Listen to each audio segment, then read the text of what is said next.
Let's start now with the search for the missing EgyptAir flight MS804. The Greek authorities are now saying that the Egyptian military has recovered human remains as well as wreckage from the plane around about 300 kilometres north of the Egyptian coastal city of Alexandria. Navy search vessels have also retrieved passenger belongings south of the plane's last known location. Now, search efforts are continuing to locate the rest of the plane and the black boxes, which will, of course, determine what exactly happened. Let's talk now to our correspondent who's in the Greek capital, Athens, John Psaropoulos. And John, tell us the latest lines then that the Greek Defence Ministry has been giving us. Well, the Defence Minister, Panos Kamenos, has just referenced by way of confirmation what the Egyptian authorities have officially reported and relayed through the Joint Search and Rescue Task Force, which is that the Egyptian authorities, have recovered a body part, some seats and some luggage that now have been identified apparently by them as coming from the missing flight MS804. The Defence Minister has also said that the Greek search and rescue effort continues in the same area where this debris has been found and north of it. And this is, of course, because the Greeks, due to their proximity to the point where radar contact was lost with the aeroplane, were the first responders with a C-130 aircraft in the area at about 5 a.m. yesterday. That's about an hour and a half after the plane was lost. This is what the Defence Minister had to say about the specifics of the debris found today on Friday. Regarding the outcome of the search, we have been briefed by the Egyptian Joint Rescue Coordination Centre about the discovery of a body part, 2 seats and luggage at the scene of the search. That was to the southeast of where contact with the plane was lost and further north of yesterday's sighting, which was confirmed to not be debris from the plane.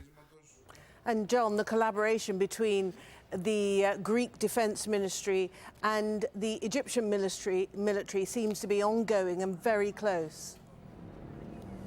That's right. The Greeks were the first to have any hard evidence about what happened to this flight. At 3:37 on Thursday morning, Greek military radar caught its death spiral from 37,000 feet to 10,000 feet. That was the first real information we had that this plane had in fact suffered a complete loss of control and simply spun almost at a free fall into the sea. But of course there was no hard evidence to show the impact because the radar only went to a certain altitude. Now we have that also. However, because there is such a need to discover why the plane suffered this total loss of control at 37,000 feet, Greek rescue and search and rescue aircraft are continuing their relay of takeoffs and landings from the military airstrip of Kasteli in eastern Crete. Witnesses that I'm in contact with there have confirmed today that there are constant takeoffs and landings. There are 2 C-130 aircraft taking turns in the air while the other refuels, and there are arrivals and departures of a surveillance aircraft. It is an aircraft that's equipped with a scanner on its fuselage that points downwards and is specially designed to scan large swaths of territory or sea surface at a sweep and see whether there are any objects that deserve closer observation. So those efforts will be ongoing, and it's possible that more flotsam and debris that's relevant to this crash will be recovered today. All right, John, thank you very much. Let's go to Paris now, and our correspondent there, Nadim Baba. And Nadim, so the French, again, are very closely involved in this investigation. They've sent a team to Cairo. That's right. That team arrived early on Friday morning. There are 3 investigators from the French Civil Aviation Ministry, as well as a technical expert. Let's not forget there were 15 French nationals on board the plane, and the plane was actually a French-manufactured Airbus A320.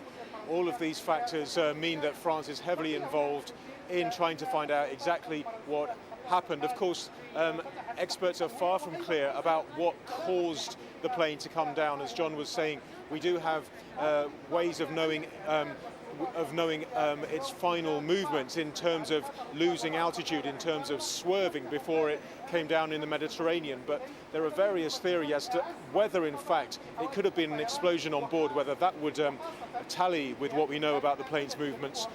There was a gap, a considerable gap, between the last communications between Greek air traffic control and the crew on board, and the moment when radar contact was lost with the plane. So some people are suggesting that perhaps there could have been some other catastrophic problem on board which did not involve an explosion. At the moment, it's still speculation, and that's why the French government, as well as the Egyptian government and the Greek government, are all refusing really to talk about causes at the moment, while coordinating their efforts to find both the debris, more of the plane, and to find out what happened. Indeed, and all the while, the agonising wait for the families and friends of those on board that flight continues. Absolutely. We've seen pictures of relatives of some of the 30 Egyptians who were on board at Cairo airport on Thursday, late on Thursday local time. They're still there. They've gathered. They've been put up, in fact, in a special centre there at Cairo International Airport. They've actually met now with the Egyptian Civil Aviation Minister, who on Thursday gave a press conference where he again and again insisted that he wouldn't be drawn on what possible causes there could be for this disaster. And that's something that did anger some of the relatives, perhaps not his sticking to that line, but just the fact that they're saying that they don't think they're being told all that the Egyptian government knows. Other relatives, though, are simply saying that they're waiting. They want to wait and hear from the experts. Some of the French relatives did travel to Cairo on Thursday as well. Now, they're being handled by the members of the French consulate over there. At the same time, on Saturday, Jean-Marc Ayrault, the French foreign minister, will be meeting representatives of some of the families, as well as the various ambassadors. He's trying to take control of what's happening here in France in terms of making sure the families get all the latest information and making sure that everyone who is involved in the investigation, including the airline, is actually keeping them in the loop. All right, Nadim, thank you. Thank you very much. Nadim Baba there live in Paris.